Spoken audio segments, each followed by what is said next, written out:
this morning, Marcia called me. I said, Marcia, I was in there. It was pouring, and it was thunder. And they said, there's no way this march will happen today. Marcia had more faith than they had. Trust me, we're here. And thank you very much for coming. We are making a difference. We have gotten notice, because I can tell you from the calls that I get from people who sit over there. So they're scared, you know. But they have masters other than us. You know, when they go for elections, they tell you, we are your servants. But immediately after elections, they become big bosses. And they feel they own the place and they can do whatever they like. And I just start, everybody don't want to start. National Insurance Fund is in crisis because of the action, not only of this administration, but the last, and the one before that, but you know the one before that and the one before that, they were all B, D, B, D, B, D. And all of them believe that it is their money that they can do what they like with. The problem is, the Democrats, they're requiring money to have their conference today, so, or the election, I don't know what it is. So they will use that as an excuse not to be here. But the real excuse is that they are ashamed. They are ashamed of what they have done. When you do something wrong, the first thing you're going to do is acknowledge your mistake, say you're sorry and move on. Do not allow other people to come out and do the same thing because you did it too. And this is what we are happening in the political party. So that is when you don't have them. But do we need them? I don't think so. It would have been better. But they're not even good political strategists. When the merchants and Barbados wanted to get rid of the NSRL, National Social Responsibility Levy, which I believe to this day was one of the fierce taxes, but the merchants and all the big, they enlisted support of the debt opposition. And Mayor led the march. These fellows too foolish to lead this one. They don't have any political skills. Because I would have done back to them. Ladies and gentlemen, this is Alvin Hall. He's the president of Unity Workers, Union of Illinois. All right. He can come and take it down, secretary. Thank you, Alvin. Mr. Stewart. But let me tell you something, see? Yeah, brother. I was telling you when I started that the fund is in peril because of the action of all of them, but more so of this party. Because they saw what they think is a big bang of money, and then dipped the hand in it, and then decided, look, we're going to write it off. It is not yours to write off. Correct. They were trustees of the money. And if you are a trustee, I am one for some children right now. I don't take their money. Because if I take the children's money, the mothers could go and put me in court, get me locked up. And unfortunately, we're going to be able to lock up these politicians in Barbados for carrying the people's money. But you imperil the fund. Make sure that we don't have enough money down the road to pay. So you're asking us, having put that money there, you're asking us to go back and put it again. That is unfair. Especially when you write off money for people who own buildings in Bridgetown, who are renting stores in Bridgetown, not paying national insurance, not paying any sort of VAT, not paying anything, and then he said, yeah, just write it off. I know who they are, their names in the registry. So when they wrote off the debt and they said, oh, we don't know who they are because it was going back for 20 years, that was a monstrous lie. Because the books are still in the registration department, some of them as old as me, and the big books are almost as heavy as me. The books are still there. So that was a lie to make you feel, oh, because this thing was going on, because they wrote off the taxes for people from 1968. From 1968 to 2000, we have people in Barbados that did not pay any tax. 1968. And they wrote it off. And I'm going to ask the Prime Minister if one of those people were her father. Right? Right? No, I'm asking a question. I am asking when the people who benefited from the write-off, if one of them was Elliot Motley, and then after that, they knight him. I'm calling you sir. No, ask her. When she said about me write-off, like, whose benefit? That write-off was for certainly not the people who pay the taxes already. We have people in Barbados who go into the stores, pay VAT. Go into legal offices, pay VAT for the work that they've done. And then, you're supposed to pay in. So they keep it. And this administration said, well, look, keep it, man. It wasn't theirs to keep. Our money. It is their crime to collect VAT and don't pay. Anybody got prosecuted? No. Why? Because they got big friends and family. And then they're asking you to pay back money that you didn't have, that you paid already. But worse yet, having done that, they're saying to you, I can make you pay twice, but you're going to get less pension. Yeah, you're working longer. You have to work longer now, but you're going to get less pension.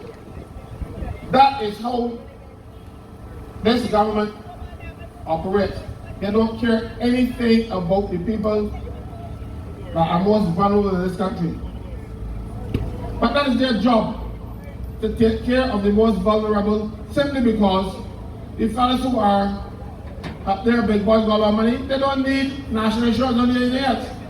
But people like me and you, the only pension we got, because we can't afford to go to the big pension funds, and we can't go there, so I decided, well, look, I can use some of my millions to live in retirement on, or I can sell my BS&T or whatever and live happily ever after.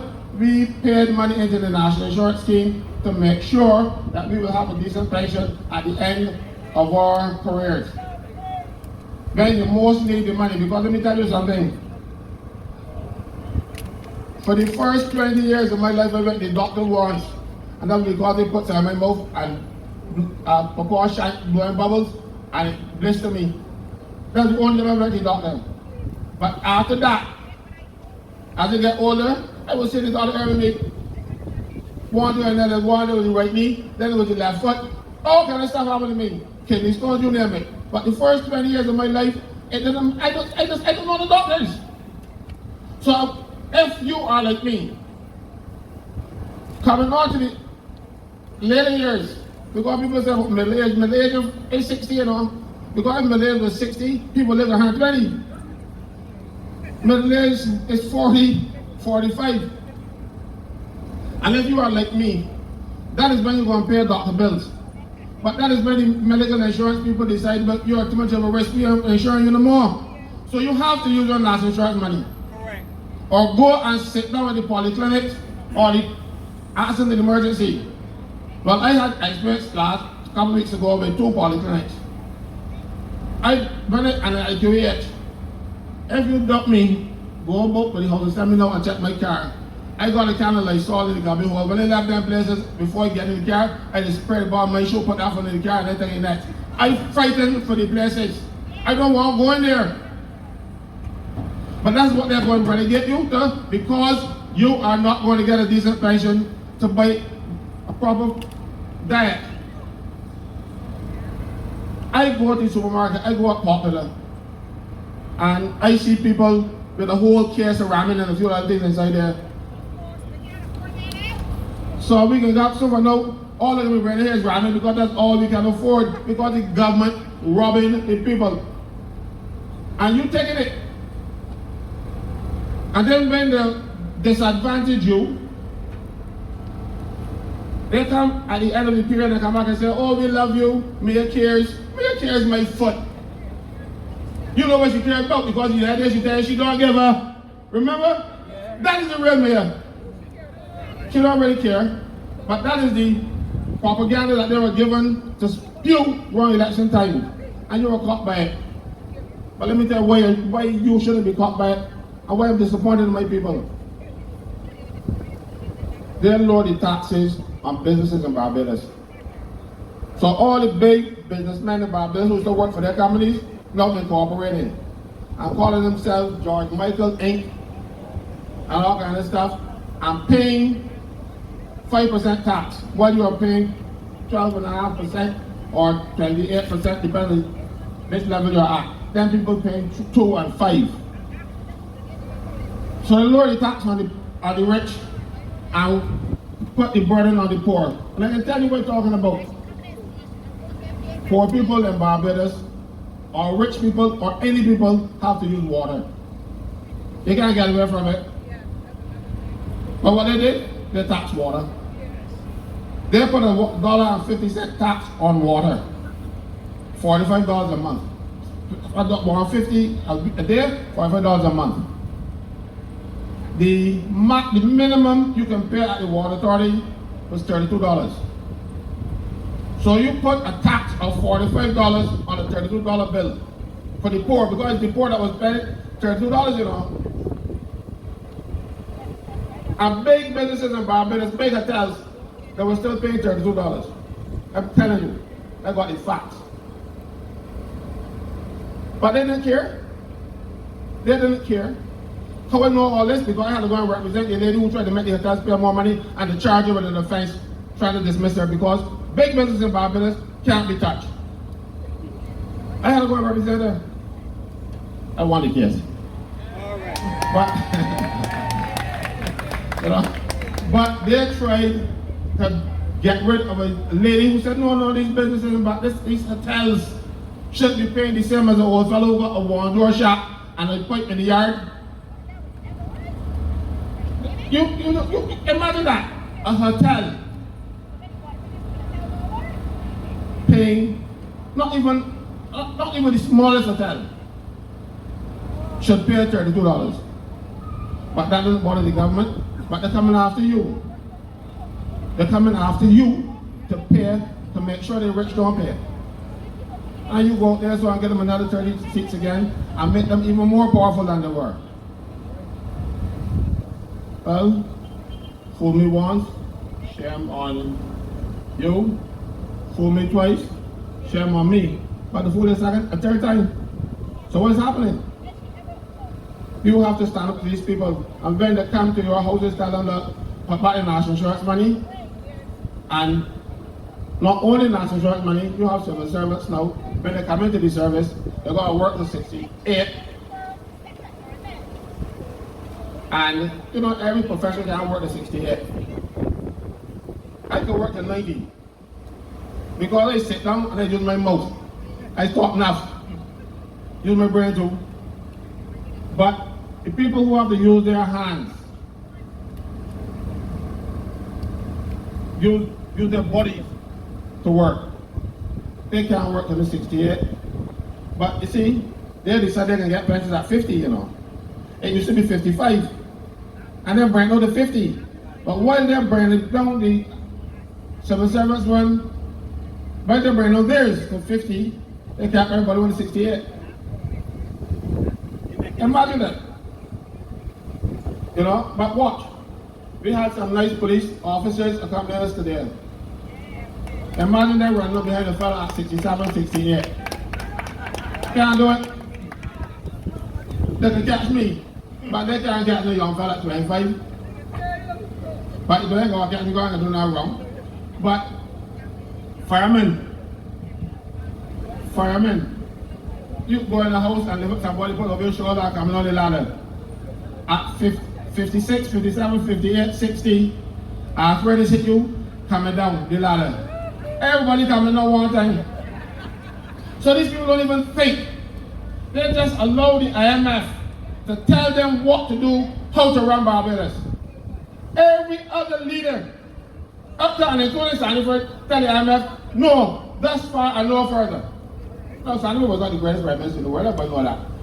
But he had the guts to stand up to these people. This current administration, when they go to the IMF with cap in hand and say, yes sir, 3 bags full. They do everything they tell them to do. They were telling them for years that Barbadian pensions are too generous. Too generous, my foot. You see the cost of about here? But that's the money though, generous? You see the cost of living in this place? And it's too generous. So, And they came to the people and lied. The IMF a bunch of liars. They said that they did an audit and they do some actual review of the government pension plan. Can we tell you? I heard them with my ears and I laughed. You know why? Because government did not have their pension plan. They pay pensions from current revenue. So when you pay taxes, they pay salaries and stuff and pensions out of that. There was no pension plan. So when they said that and they tell the population that, oh, we did a study and the study showed this, it was a monstrous lie. And the thing is, the Prime Minister knew it was a monstrous lie, but she didn't want to upset them because she is the guardian of the outside world, going up there getting vaccines are poisonous and all kind of things, let people experiment with it because they know she's an idiot and she got used Barbados as their guinea pigs. So even with the economic policies, they're trying to work on Barbados to see if it can work. We are guinea pigs. This government ain't turning them and got a brain among them. I don't understand. What people who don't have a job, cannot find work, unemployed and unemployable, because they get elected, they have to become experts in something. Look at them. Look up there. We had, I'll give you an example. We had one fella, when he was sworn in, he read the oath, and he was supposed to read Her Majesty, her heirs and successor, but it's spelled like hairs. The man said he pledged what do you call it? His loyalty to the Her Majesty, her heirs and successor. And they say, yeah, you see Majesty heirs, well good. But that is what you have over there, masquerading as MPs. They are, and they can't help anybody. So all they do is help themselves. Make sure they get their pension, and at 50, then you get a salary that they're getting. And you get half your salary as your pension. You can live for life. Because most people in Barbados don't make half their salary. And they live and got children to support us at the school. So it's all about them. But they come and they try to give you the impression that they are working on your behalf. No, they're not working on your behalf. Let me give you an example of national insurance. They tell everybody in Barbados that they are going to make national insurance a statutory board. That was so funny. I don't know how that thing. National Insurance Board, National Insurance was a statutory board since 1966, where Barrow put it in place. Everything that they put in place for the National Insurance to do now in this current bill, National Insurance already had the right to do. But that was a lot of fluff. The real thing, because when Barrow made National Insurance a statutory board, he did not give them all the powers of normal statutory board. He took their one from them. And that was to hire staff. National Insurance Board does not have the authority to hire a single person, not even a maid. So they work to get their hands on the jobs in the public service. So they're going through this big ruse and going just before Kadooment and pass a bill. It shows that, they're doing things in the dark. They don't want you to know what they're doing. Because the House normally meets on Tuesday. And they met on Tuesday. And then come Friday, I don't know who to talk. I hear the press and see nothing, that the House has some sort of emergency session to pass a bill that they want to implement in January next year. Why the emergency? You want to know why? Because you will be distracted out there jumping up behind the bands and walking up and doing all kind of fancy things. So you'll be distracted, so you don't have to pay them the money. So they pass it the Friday, Saturday, Sunday, Monday, Tuesday, bank holidays, and then they're going to pass it in the Senate. When they found out they kicked hell, and then they pull back. And to show you how really incompetent and stupid they are, they then, that very day when they were supposed to be and pass the bill, instead of passing it, they got somebody from the National Insurance, the actuaries, or whoever else, to come to the Senate to explain to the Senate what the bill is about. Man, you're never going to pass that same day, but for Master Rickshaw and me. They were going to pass that same day, I didn't even know what it was about. You want to know why? Because the Prime Minister has surrounded herself with a lot of idiots. But idiots attract idiots, so I suppose. And they were willing to pass piece of legislation without even understanding what it was all about, because they were told you got to pass that. They said, no use no purpose out there. When you are working at a statutory board, even though there are qualifications that you should have, the minister can say, oh, no matter about that. But if you are a policeman, a clerk, even a schoolmates work server, your qualifications are settled in law. So if you don't have them, you can't get the job. So when they take them and put them outside of the public service, then they can put you over the light. And all of a sudden, National Insurance getting 8 new chiefs. 8. Chief of this, chief of that, chief of that, 8. So they start already. They can carry money first thing. I know they can get out their friends big jobs to carry even more. And you sit down and taking it. I don't blame you, because a lot of people don't know, a lot of people don't understand. Because I heard a report that the president of the Democrat Labour Party was saying that 68 is not in the legislation. He can't read the thing properly. The legislation defines pensionable age, and it says it's the age settled in the Schedule 1. So you can't read Schedule 1. So I don't understand. You cannot walk about the place, want to become a leader of this country, and don't understand the basics. Because then, if they get in power, we can get another set of drones. We got a whole set of there now and who destroying this country, and we're going to get another one. Tell them go and equip themselves before they offer themselves to the people of this country. Because right now, Barbados is in dire straits, not only because of this club that we have running it, but because a succession of clowns. Let's say you reach 60, 63, 64. You lose your job for whatever reason, because you know the employers of Barbados don't like older people, because older people over years they get increase in salary, but they can get rid of them and bring the little fella from school and give him $2,500. I know you get rid of a man that they're going to eat. So when you're in that position, nobody looking for you at 60, they're on your job, so you can decide, look, I'm going to claim my national insurance early. If you claim early, you should use half of 1% per month for each month that you claim early, or 6% a year. These people can't even 9 now. So if you think you can retire early and live, you can lose 9% a year for each year that you claim early.